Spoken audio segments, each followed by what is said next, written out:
Father. Again? Father. Well, Will you see it's like this? like what? It's not easy to explain, Father. It isn't, then come back when I'm through with the paper. Better know, Father. It's about money. Money? What money?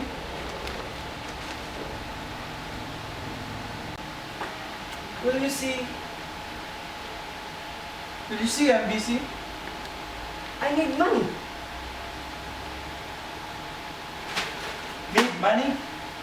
Are you working? Yes, but isn't enough. How much are you earning? 800, Father. 800? You're earning as much as your father. You don't understand, Father. Aba, you said I don't understand. That means I'm not capable of understanding. Make up your mind, Roberting. You see, Father, what I'm driving, I want my old allowance. Jablos! You want your old allowance? You are working. You are earning 800. You don't pay a single centavo for your board and for house expenses. And now you're asking for your old allowance? I have so many expenses, Father. How much have you got saved in the bank? How can I save anything? So you nothing in the bank? What kind of gifts do you give your girlfriend? Flowers? 20 or 30 peso flowers? ¿Qué hombre este? When I was courting your mother, I used to give her only money or balut.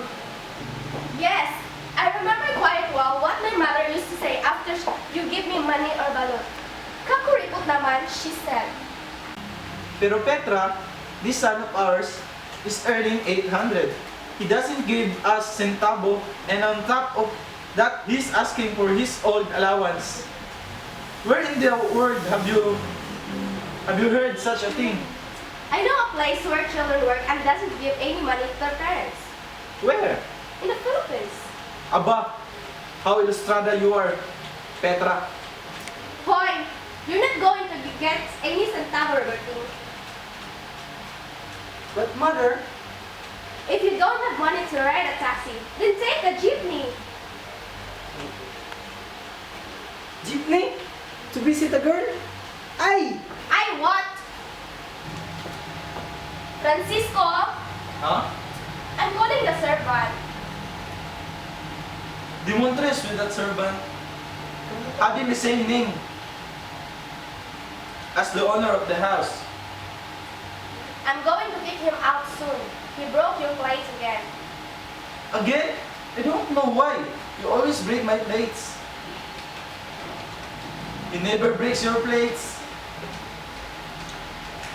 Or Roberting's or Nena's plates. Breaks only my plates. Opo, Senyora. Did you make the sign I told you? The one you told me to make? Yes. The one you told me to write wanted a muchacho? Of course. Francisco! Huh? How did you do it? No, Senyora. I didn't make it yet. What? I forgot how it should be worded. Stupido! Hala, go out and make it immediately. Where's Nena? Sleep in her room. This time? It's 11 o'clock. Anyhow, it's Sunday. Has she heard the mass? I suppose she did at 4. And so, she went to the party last night without a chaperone. It is the first time. I hope nothing will happen. What could have happened? Yes, I know. But imagine, a Filipina girl going to the party without a chaperone. After all, she didn't go out with friend alone. She go out with her friends Luding and Lolita. Yes, those two girls, since they are arrived from abroad, they teach our daughter all the wrong things they learned from those places. Wrong things? Ah, you exaggerate, Francisco. Senora. Are you through with that, Francisco? I finished this last night, Senora. Last night? Yes, Senora, but I forgot where I placed it. Stupido. Let me see it. Wanted a muchacho. Okay, put it in the window. Opo, Senora.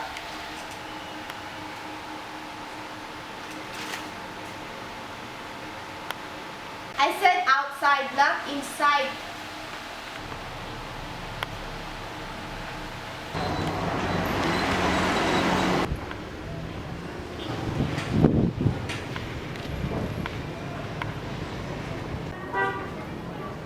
You're saying, Petra? As I was saying, you're getting very unfair to Nana. Petra, my dear, virtue is ageless. I know, but chaperoning is rather than old-fashioned. Old-fashioned? Maybe. In some other civilized countries. But isn't Philippines civilized? In many ways, yes. But in some ways, it's uncivilized. Hay nako, Francisco. If Saturnino Balagtas, our great patriot, should hear you now. Where did you get that idea that Balagtas' first name is Saturnino? You mean Francisco? Saturnino and Francisco both end in O. Yes, that's why when you call out my name, Francisco, the muchacho rushes in. Anyhow, our woman can take care of herself. Are you sure? Yeah, especially if they receive a special education. For instance, our Nana is taking courses in University of Santo Tomas. She's even taking up in home economics courses. I suppose that makes her immune from any moral faults. I guess sigurado naman to. What I mean is Nena is a better educated person and she can even take care of herself. This Petra naman, you don't see the point. Education in a university with all the letters of alphabet is not moral education. Training the mind is not training of the heart. But if the mind is trained, why the heart will be ruled by the mind? No, Petra. If the person is intellectual, it doesn't ipso facto. Ipso facto. That's very deep naman for me, Francisco. Very deep. Our daughter Nena will fall into water if you don't watch out. Ay, you're so apprehensive, Francisco. Father, I couldn't get a taxi. Your mother told you to take a jeepney. But I'm visiting my girlfriend. Visiting your girlfriend? This time? It's early lunch. She called me up. She says I must see her right away. It's very important. Roberting, you went to the party last night? Yes, Father Ludwig. You went to the party on Chaperon. Does Roberting need a chaperon? I'm not talking about Roberting. I'm talking about the girl. If you're going to lose your temper again, Francisco, I must go to the kitchen. Yes, Father. Yes, what? I took Leah to the party alone. You young modern people, do you realize when my time, when I was courting your mother, her father, her mother, her three sisters, her young brother, her grandfather, first cousins, and two distant relatives sat with us in sala. But why so many, Father? Because in those days, we were more careful about women's reputations. But in those days, Don't tell me those days, but the woman's hearts remains the same. but in other countries, Father. There you go. In other countries, the Philippines is different, my son. Our climate, our traditions, our innate psychology, all this make our people different from foreigners. But my girlfriend studied abroad. Colombia, university pa. Filipino girls who have studied in other countries acquired the outward customs and mannerism of people, which traditions and temperament different from ours. But a Filipino girl can easily change her temperament. It is inborn.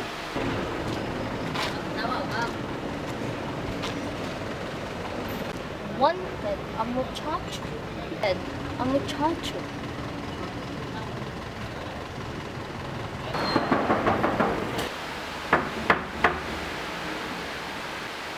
Someone's knocking at the door. Francis, Francis! Who's Francis? The servant. I gave him a new name. Paquito. Francisquito. Yes, señorito. No, no. Here's your señorito. I'm the senior. Look, who's knocking? And tell them. Okay.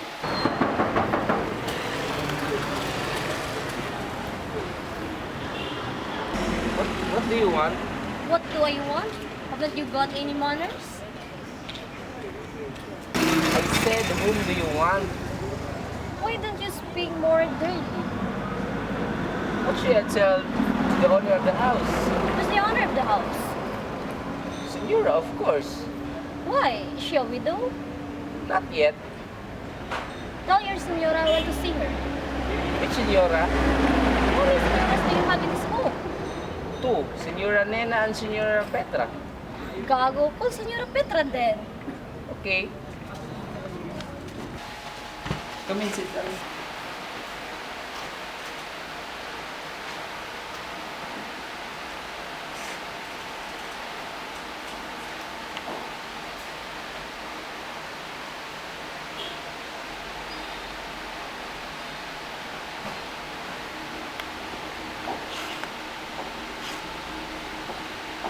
Yes?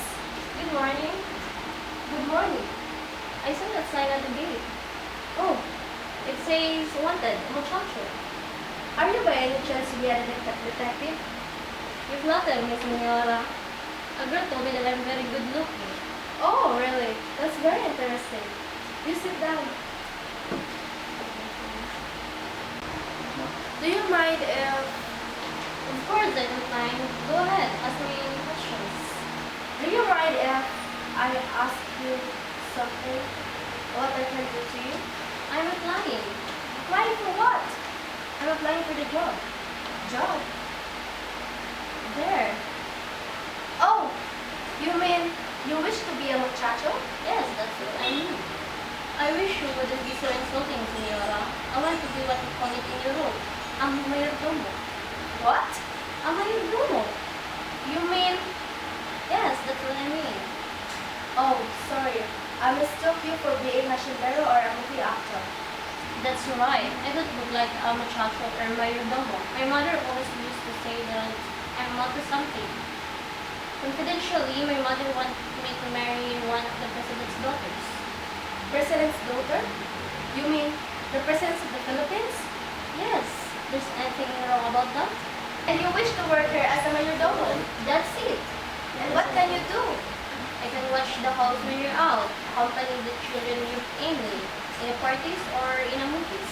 What else can you do? I can do many things. I can even sing. Never mind your social accomplishments. What's your name? I was baptized Marcelino. My mom calls me Pablo. I remind her of her brother who spent 2 years jail. But my friends, that is, my intimate friends, calls me Paul. I'll pay you 80 peso, including lodging and board. I'll take the job. You can start by washing the dishes. Washing the dishes? But it's time for lunch. Haven't the dishes used for breakfast been washed? No, because our servant Francisco always breaks the plate. So I told to him not to wash the dishes after breakfast. I wish I had come after the dishes been washed. Alright, ask Francisco for all instructions.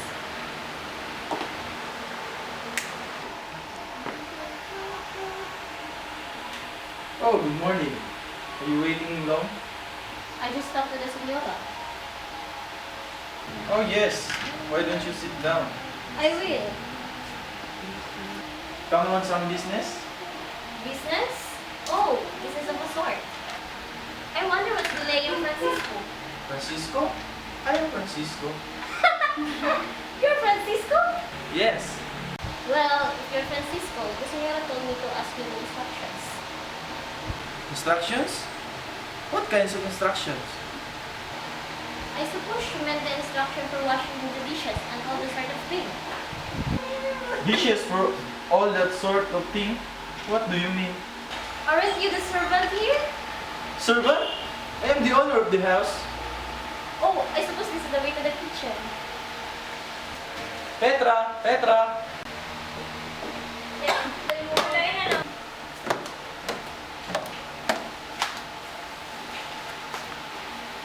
Where's the Sunday paper?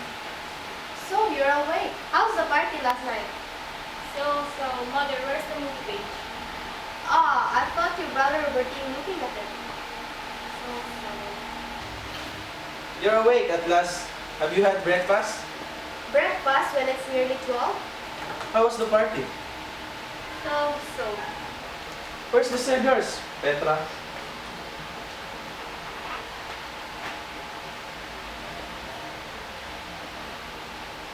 I put half a dozen there this morning. Half dozen? I only smoke 6. I wonder. I wonder too. Wait a minute, Nana. Sit down. What is it, Father? So you went to the party last night alone? This Francisco naman. I told you she was with Fred last night. Anyhow, I hope that this is the first and the last time that you go to a party and chaperone. But there's nothing wrong. After all, I'm an educated girl. Yes, Francisco. She can take care of herself. Can't you see she's an educated? So you're awake. How was the party last night? So. Why are you here? Couldn't hire a taxi. No money. I told you to take a jeepney. Anyhow, incidentally, I met Fred's mother a short while ago. Fred's mother? She was near Martinez taxi. What are you doing at this taxi station? Getting a taxi on a credit? I suppose. She said she was coming today. For what? She didn't tell me. Fred's mother? You mean the young fellow Nena went last night? Yes, father. Did you say she was coming? She said, tell your father Kiko I'm going to see him. She didn't say Don Kiko? No, she simply said Kiko. Aba, Dinner is served. hi, don't shout that loud. Who's he, mother? He's the mayordomo. Who you're what? He's the new servant. Hoy, What do you mean, boy? My name is Pablo. You can call me Paul. my name is Francisco. My boss called me Francis. My other boss before calls me Frankie. What do you want? The senora wants you in the dining room What for? to serve the dishes. That's your job. I'm not a muchacho. I'm a mayordomo. Didn't you answer the sign over there outside saying wanted a muchacho? Yes, why? Then you're a muchacho like me. I want you to know that I'm not a muchacho. You're like a muchacho to me, Pablo. Don't let me catch you using that word again. Suplado. What are you two doing there? We're done eating.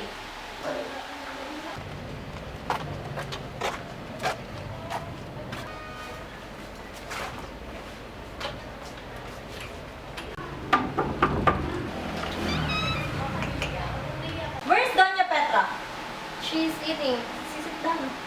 Call the senora and mind your own business.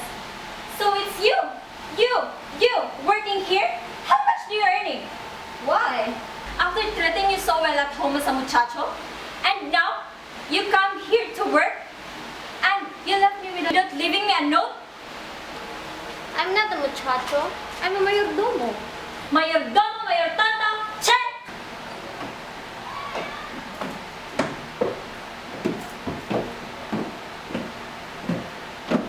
You may go, Pao. You wanted to see me? Yes, you and Petra. Won't you sit down? This? This your son, Fred? I imagine. Don't imagine, he is my son. I was just thinking, he doesn't look like you. Ah, he is your son. I was just thinking, he doesn't look like a bit like you. Certainly not. He is the spitting image of my third husband.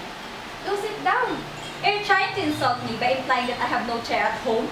What can we do for you? Ask him. What is it, Fred? Ask her.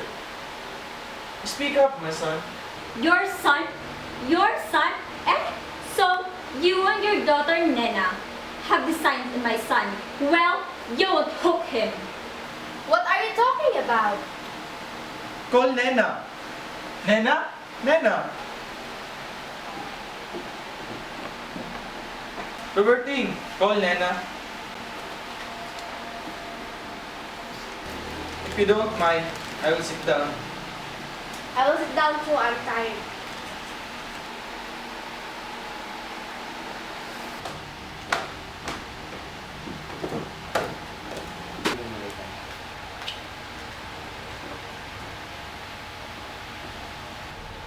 Nena, this lad wants to talk to you. Tell her. Tell her what? What is it, mister, all about? My son and your daughter. They went to the party last night, didn't they? Of course, they go to the party. But how did they go? Does your son have a car? Maybe they went in his car. My son has a car and it's all paid for. But that isn't the point. What's the point, then? That's why I came to find out. Nena, what happened? Yes, last night. What happened? I'm asking you. What happened, Nena? Why nothing, mother? Nothing? Nothing, mother. Nothing? Che, a girl going to a party on Chaperon and nothing happened? What really happened, Nena? Nothing happened and you know it. Che, how dare you shout at me? Don't talk to my mother like that, Nena. Bobo is stupid though. Standing there like a statue. Statue? What statue? Yeah, a statue of a dumbbell. Gaga! Hey you! Don't start calling my sister's name! She started! Your son took my daughter out to the party last night. Why do you allow your daughter to go out alone? Nana insisted. There's nothing happened. Shut up, Fred! Why, Mama? Why do you allow your daughter to go out alone with my respectable son? What's respectable about him? People saw them come and go on Chaperon. Yes, on Chaperon. Imagine going to a party alone. She was with your son, wasn't she? Unfortunately, If my daughter is with your son, was there a danger? people are talking about last night. But what happened? What happened, Fred dear? Nothing, Mama. Try to think. Something must have happened. Nothing. Torpe, Aroy! you, son of my third husband, why didn't you tell me nothing happened? I've been trying to tell you since this morning, but you give me no chance. You mean you tell me you came here and raised all these rumpus where absolutely nothing happened? Well, I wouldn't be too sure about absolutely nothing. Besides, I have to be careful, yes, very careful about my beloved son's upbringing. Your son is very stupid. What? My son is stupid. Definitely. As stupid as you. Ask me. Positively. It's your fault, Nana. What do you mean my fault? I slap your face if I weren't a gentleman. I'll slap you even if mother says I'm no gentleman at times. Don't you dare touch my son. You can have that human jellyfish coming here to say what might have happened. You should advise your daughter to stop going to parties and chaperones. People gossip, and they includes my son. Mind your own business. Tell your son, stop looking dumb. Get out of here before I call the police. Police? Mama, the police! We're going! Check! Check!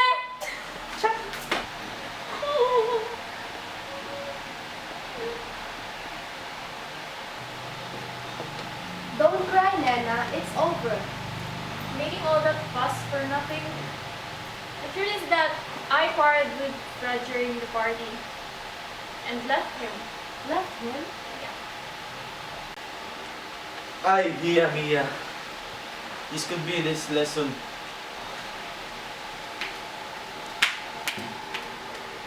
Check! Finish eating, Robertie.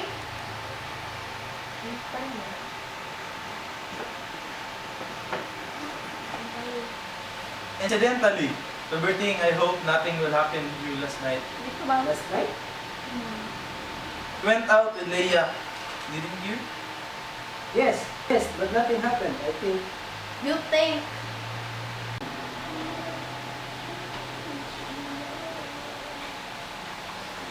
What do I do now, Senora? You may wash more dishes. Huh? Hoy! Where did you get that cigar? Why? Somebody give it to me. Who? Francis, senor.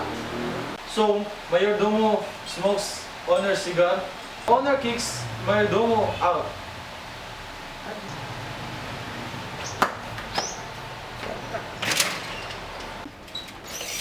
Hoy! Your coat, mayordomo, mayoryabang. Get back to the kitchen, Francis. I won't have put the sign anymore. Wanted a Miss Chachu. Am I still a servant, senora? Yes, I suppose we need to be with you for a while. I won't have to put up the sign anymore. Wanted a Miss Chachu. No! Make another and put wanted a chaperone. Wanted a chaperone? I'm her mother. I will chaperone her. Somebody's coming. Roberting! Yes, mother. Isn't that your girlfriend, Leia? Why, yes. And who is that old man alone with her? It's her father.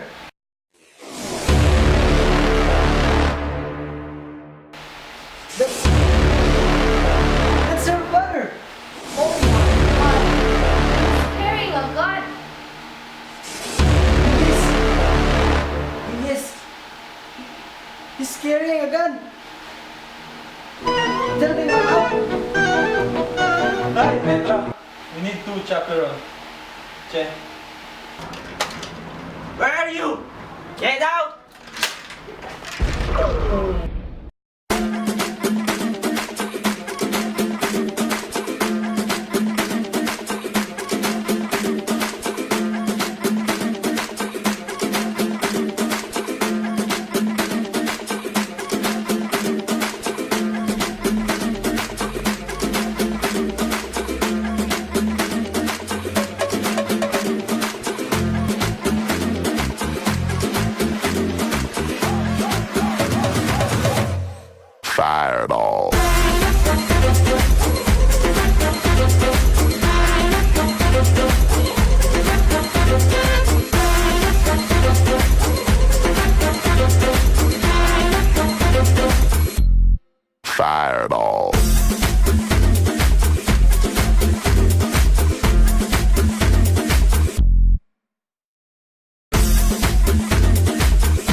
You don't see the point. Fireball.